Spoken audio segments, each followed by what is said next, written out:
राज, हमसे बात करने के लिए धन्यवाद। ये मुंबई में जो इंसिडेंट हुआ है, आपको क्यों लगता है कि मुंबई की ऐसी हालत हो गई है, where women are unsafe, where people are talking in Mumbai, जैसे दिल्ली में होता था निर्भया के बाद, उसी तरह का माहौल बन गया अभी मुंबई में? ऐसी हालत क्यों है? अर्नब, मैं पहले आऊँगा, मैं उसी सब्जेक्ट पे आऊँगा जो सब्जेक्ट बहुत सारे लोगों को पसंद नहीं है, अच्छा नहीं लगता, लेकिन ये सारी सिचुएशन का कारण वही है। क्या? कि एक शहर में, एक शहर की एक कैपेसिटी होती है, पुलिस की एक कैपेसिटी होती है, उससे ज़्यादा अगर लोग आते जाएंगे यहाँ पे, तो कौन देखेगा ये शहर? इस शहर का क्या होगा? सिर्फ मैं मुंबई की बात नहीं कर रहा हूँ, देश भर में इतने शहर है, अगर उस शहर में अगर लोग सिर्फ आते रहेंगे, बिना किसी को पता चले काम कर रहे हैं, क्या कर रहे हैं, किसी को कुछ मालूम नहीं है, ये कैसे होगा? मुझे बताइए ना, कि पुलिस भी तो कैसे ढूंढेंगी? और दूसरा प्रॉब्लम ये है कि आज जो सरकार यहाँ पे बैठी है, उसको कोई लेना देना है नहीं इन सारी चीजों से। सरकार के बारे में अभी आता हूं मैं उस इशू पर, मगर ये पहला कमेंट मुझे अजीब लगा आपने जो कहा कि आप अब तक तो इन्वेस्टिगेशन भी खत्म नहीं हुई है। राज ठाकरे जी, किसने किया? नहीं जा रहा हूं मैं, आप इशू पे नहीं जा रहा हूं मैं, आप जनरलाइजेशन कर रहे हैं। मैं इस इशू पे नहीं बोल रहा हूं। मैं बोल रहा हूं कि इतनी भीड़ हो रही है इस शहर में, आज ये हुआ है, कल और कुछ होगा, कल और कुछ होगा। एक शहर की सिक्योरिटी नाम की कोई चीज होती है, वो सिक्योरिटी आपको कहां से मिलेगी? इसमें इनसाइडर आउटसाइडर की बात कहां पे? आप कह रहे हैं लोग आ रहे हैं, क्या आप ये कह रहे हैं कि लोग मुंबई में ज्यादा आ रहे हैं, पॉपुलेशन बढ़ रही है, इसलिए इस तरह के रेप्स हो रहे हैं? ये आज से ऐसे हादसे तो होते ही रहेंगे। इसमें तो लॉ एंड ऑर्डर की बात है, इसमें पॉपुलेशन के बारे में। लॉ एंड ऑर्डर देखिए, एक पुलिस एक जगह पे है, उनका एक फोर्स है जो एक लिमिटेड फोर्स है, आप कितना भी बढ़ा दो उसे, लेकिन कितने लोग यहाँ पे आ रहे हैं, जा रहे हैं, आप मुझे बताइए ना। आपके ऑफिस में भी होता होगा, कौन लोग अंदर आ रहे हैं, कौन लोग बाहर जा रहे हैं। आपके ऑफिस के बाहर सिक्योरिटी होती है, हर एक जगह पे आजकल सिक्योरिटी होती है। एक पता चलता है, एक सीसीटीवी कैमरे होते हैं, पता चलता है कौन आया, कौन गया, कौन क्या कर रहा है, क्या नहीं कर रहा है। इस शहर में तो कुछ है नहीं। और ये मैं पहले से चिल्ला चिल्ला के बोल रहा हूं कि बात ये नहीं है कि अपॉर्चुनिटी की बात नहीं है कि कोई आता है यहाँ पे काम करने के लिए आता है, नौकरी करने के लिए आता है, लेकिन आता है तो क्यों आता है, कहां रहता है, क्या करता है? ना पुलिस रिकॉर्ड है उसका, ना कुछ। और ऐसी हालत में अगर ऐसी सरकार रहेगी, ऐसे होम मिनिस्टर रहेंगे, तो इनसे तो कुछ होने वाला है नहीं। आप तो अज्यूम कर रहे हैं इस बात में कि जिन्होंने ऐसा हादसा किया, फॉर एग्जाम्पल वो बाहर के लोग होंगे, ऐसा तो कोई प्रूव नहीं किया इसमें। तुम मेरी बात समझ नहीं रहे हो। मैं इस हादसे के बारे में नहीं बोल रहा हूं, सिर्फ इस हादसे के बारे में पूछ रहा हूं मैं आपको। नहीं, मैं हादसे के बारे में आता हूं बाद में। बात ऐसी है कि ऐसे हादसे होते रहेंगे।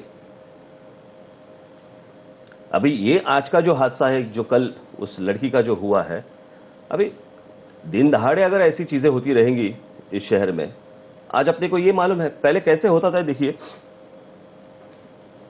आज ये इशू हुआ है, 2 दिन ये चलेगा, सब भूल जाएंगे, फिर नया कुछ होगा। इसी स्टेट में या और किसी स्टेट में पहले जब कुछ चीजें होती थी, 20-20, 30-30 साल याद रहती थी। आज भी याद है बहुत सारी चीजें अपने को।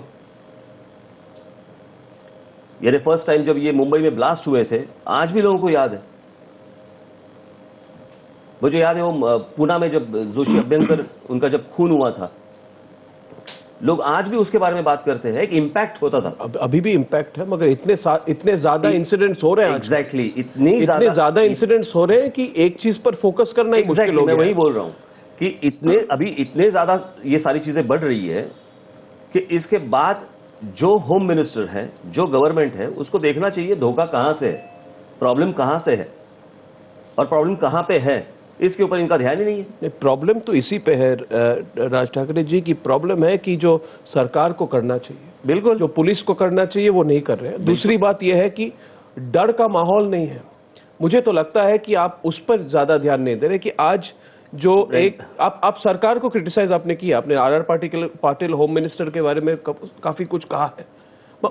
उस पे आने के पहले मैं एक बात आपसे पूछना चाहूंगा कि आपको नहीं लगता राज ठाकरे जी कि जिस वक्त कोई भी बलात्कारी या फिर जो पोटेंशियल रेपिस्ट हो, उसे डर हो कि अगर मैं ऐसा कुछ करूं so I will face the death penalty, तो आपको नहीं लगता कि डर के माहौल एटलीस्ट क्रिएट कर सकते हैं हम? नहीं, आप सिर्फ रेप की क्या बात कर रहे हैं? किसी भी मामले में डर नहीं है किसी को, किसी भी मामले में। चोरियां हो रही हैं, डाके पड़ रहे हैं, किसी को कुछ नहीं, मंदिर लूट रहे हैं। बस एक ही हम लोग सुनते रहते, investigation is on, which doesn't mean anything. कुछ नहीं होता। क्योंकि यानी कि अभी ये आर पाटिल फॉर एग्जांपल, मैंने अभी प्रेस कॉन्फ्रेंस में वही कहा, 2008 में ये 26/11 हुआ था जी बराबर, अपने यहाँ पे सब आतंकवादी घुस गए थे ताज में और हर जगह पे, ओबेरॉय में। जी। उस वक्त इस आर पाटिल को निकाल दिया था होम मिनिस्ट्री से 2008 में। 2009 में इलेक्शंस हुए, 2009 में इलेक्शन होने के बाद वापस कांग्रेस एनसीपी सरकार आने के बाद जी। इसी को वापस होम मिनिस्टर बना दिया। ऐसा कौन सा क्वालिफिकेशन था उनके पास कि वापस उनको होम मिनिस्टर बना दिया? पहली बात तो यह है कि अगर इनको निकाला क्यों? क्योंकि कैपेबल है नहीं, इसलिए निकाला तो वापस लाया क्यों? क्या एक व्यक्ति को बदलने से सारा सिस्टम बदल जाएगा? आपने कुछ कहा, इसको मैं इसके बारे में पूछना चाहता हूं, जो अंग्रेजी में उसका ट्रांसलेशन दे, तो आपने कहा कि I request all mothers and sisters of Maharashtra to send him boxes of bangles, may be then he will quit in shame. और बहुत कुछ कहा आपने। आप पहले मैं जानना चाहता हूं, आप why do you have such views on R Patil? एक वो, दूसरा, क्या आपको लगता है कि होम मिनिस्टर को बदलने से माहौल बदल जाएगा? नहीं, मेरे 2 सेंटेंसेस थे, आज होम मिनिस्टर, कल सरकार। जब इलेक्शन होगी तब सरकार, आज होम मिनिस्टर, ये मैंने कहा था। और ये अभी 2008-2009 में जो इशू हुआ था वो तो मैंने बता दिया। उसके बाद में वो मोर्चा निकला था आजाद मैदान पे, उसके बाद मैंने मोर्चा निकाला, सीपी को हटा दिया। उस वक्त भी मैंने मांग की थी कि आर पाटिल को निकाल दो होम मिनिस्टर से, उसको वो संभाल नहीं सकता आदमी। उनको सिर्फ वहां पे बिठाया है क्योंकि शरद पवार साहब अभी महाराष्ट्र में रहते नहीं, वो दिल्ली में रहते हैं।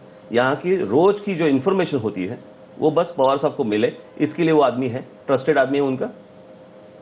अदरवाइज होम मिनिस्ट्री के बारे में कुछ मालूम ही नहीं। तो आप ये कह रहे हैं कि ये जो इंसिडेंट हुआ है इसके लिए आर पाटिल ही नहीं, एक तरह से शरद पवार भी जिम्मेदार है? ऑफ कोर्स, वो तो पार्टी के लीडर है, उनको मालूम होना चाहिए ये आदमी कैपेबल है या नहीं है। अगर नहीं है तो निकाल दो। ऐसे कितने इंसिडेंसेस होंगे कि जिसके बाद हम लोग सिर्फ देखते रहेंगे और आर पाटिल बोलेगा इन्वेस्टिगेशन चालू है। हर हफ्ते कुछ ना कुछ तो होते रहता है यहां पे। पर से वो नरेंद्र दाभोलकर का हुआ जी। अभी आप मुझे बताइए, ये सरकार जो आदमी इतने सालों से बोल रहा है कि वो जो बिल उन्होंने लाया था, आज तक कभी उसके बारे में कुछ नहीं हुआ। जिस दिन मर्डर हुआ उनकी जब हत्या हुई, उसके दूसरे दिन आप राज्यपाल को भेज रहे हैं, तो इतने दिन क्यों नहीं भेजा? यानी सरकार राह देख रही थी क्या कि कोई आके उनको उड़ा देगा? इस केस में 5 में से 4 लोग जो है, जो खबर हमारे पास है राज, कि 5 में से 4 लोग जो है उनके खिलाफ पहले भी पुलिस केसेस थी, यानी कि दे आर हिस्ट्री शीटर्स। तो मैं सिर्फ उसी सवाल पे आना चाहता हूं कि लोग चाहते हैं, जो औरतें हैं, the girls, women who are watching this are asking only one question, and that is the question I have for you, कि उन्हें लगता है एक फीलिंग ऑफ वल्नरेबिलिटी, इसको हिंदी में क्या कहते हैं, एक इनसिक्योरिटी उनमें है, मगर जो पोटेंशियल क्रिमिनल्स है उनमें नहीं है। यानी कि जिसके खिलाफ पहले भी पुलिस केस हो वो इस तरह का केस कर सकता है, इस तरह का बलात्कार कर सकता है। अर्नब, एक बात बताता हूं मैं जी। तुम्हें लगेगा, या तो जनता को भी किसी को लगेगा कि ये पॉलिटिकल स्टेटमेंट है, लेकिन ये पॉलिटिकल स्टेटमेंट नहीं है। आप ये मेरे हाथ में देखो एक बार, क्या ये सरकार, फिर मैं दिखाता हूं डर नाम की क्या चीज होती है। ये जो क्रिमिनल्स हैं इनको तब पता चलेगा। आपकी रेसिपी क्या है? वो तो तब पता चलेगा ना आपको। आज क्यों बताओ? आप बताइए तो। अरे हर एक शेफ थोड़ी बताता है रेसिपी। आपको खाना अच्छा मिलने से मतलब है ना, आपको रेसिपी क्यों पूछ रहे हैं? फॉर्मूला तो आप पहले ही दे चुके हैं। कौन सा? एक फॉर्मूला दे चुके हैं और आज आपको मैं उस फॉर्मूला के बारे में, के बारे में बात कर रहा हूँ, आम जनता के बारे में बात नहीं कर रहा हूँ मैं। नहीं, मैं क्रिमिनल्स के बारे में। हाँ, सो नहीं, एक बात आपने कही थी, आपने कहा एक बार मेरे हाथ में दे दीजिए फिर देखिए कि मैं क्या करता हूं। तो मेरा सवाल आपसे यह है राज ठाकरे जी, आप लोगों को बताइए, आज बताइए कि अगर आपके हाथ में होता, एटलीस्ट सुनना चाहेंगे लोग कि अगर आपके हाथ में होता तो राज ठाकरे क्या करते? अपने देश में, अपने स्टेट में लॉ है लेकिन ऑर्डर नहीं है। कायदे सब है, अगर जो कायदे हैं अगर उसका ठीक से अगर इस्तेमाल करे तो डर तो पैदा होगा ही। जो गुनहगार हैं, जो क्रिमिनल्स हैं, उनको डर तो पैदा होगा ही। लेकिन हम लोग बोलते हैं लॉ एंड ऑर्डर, लेकिन लॉ है, ऑर्डर नहीं है। ऑर्डर देते ही नहीं। सरकार कहती है हम जो कर रहे हैं, कोशिश कर रहे हैं सब कुछ ठीक करने की, और कह रहे हैं कि हम पनाह, आप क्या कह रहे हैं कि सरकार पनाह दे रही है? सरकार, आपको लगता है सरकार या पुलिस पनाह दे रही है इस क्रिमिनल्स को? पुलिस नहीं, पुलिस क्या करेगी? पुलिस क्या कर सकती है? यही ये ऊपर से ऑपरेट करते रहते हैं, इसको छोड़ दो, इसको अंदर ले लो। अभी सिंपल चीज है ये, अभी वो किसको मारा था, अभी एनकाउंटर का एक केस हुआ था जिसमें 14 पुलिस को सस्पेंड किया। क्या नाम है उसका? बाबा या सम, अभी एनकाउंटर में। तो वो क्या साधु संत था? एक क्रिमिनल था जिसको एनकाउंटर में मारा गया, वो उसके बाद में 14 पुलिस को सस्पेंड करते आप? ऐसे कितनी केसेस है महाराष्ट्र में जहां पे पुलिस ने उनका काम किया है, उनका काम करने के बाद पुलिस के ऊपर केस डालते हैं। कौन पुलिस है जो बोलेगे मरने दो, हमें क्या कर लेना देना? ये ऊपर से प्रेशर लाएंगे, हमारे ऊपर ही केसेस डाल देंगे, हमें ही सस्पेंड कर देंगे, हमको ही घर से बाहर निकाल देंगे। जैसे जनता आज महाराष्ट्र की इनसिक्योर्ड है, वैसे पुलिस दल भी है पूरा। क्योंकि इनकी जो पॉलिटिकल नाटक चलते रहते हैं कांग्रेस और एनसीपी के बीच में, आज ही मैंने कहा, किसी ने मुझे आज कहा कि वो फाइल पड़ी हुई है ट्रांसफर्स की, अप्रैल से पड़ी हुई है, अभी तक उनको नहीं मालूम कि इसका क्या होने वाला है। जहां जिस पोस्ट पे हूं उस पोस्ट पे मैं काम करूं या नहीं करूं, या मेरी अभी ट्रांसफर होगी। क्योंकि अगर मैंने अभी कुछ कदम उठाए यहां पे और अगर कुछ केस हुई वहां पे, अगर कुछ हुआ तो मुझे यहीं पे रहना पड़ेगा। मैं समझ गया आपकी, मगर आम आदमी जो है, जो आम आदमी है, आम औरत है, वो उनका इस सब से क्या मतलब? राज ठाकरे वो तो ये सिर्फ जानना चाहते हैं एक कि आज दिन दहाड़े मुंबई शहर के बीच में कमर्शियल डिस्ट्रिक्ट में 22 ईयर ओल्ड गर्ल, 22 साल की लड़की, उसके साथ एक आदमी भी है, अपना काम कर रहे हैं, उस लड़की का बलात्कार हो जाता है।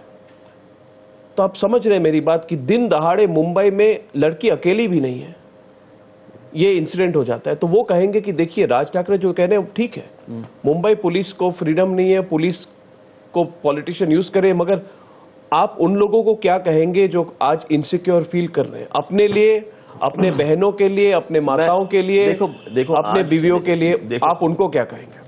बात ऐसी है, इस हालात में आज मैं सिर्फ इतना ही कह सकता हूं कि ये जब तक पोजीशन, सिचुएशन मेरे हाथ में नहीं आती, तब तक आपको जो चीज चाहिए वो मिल नहीं सकती।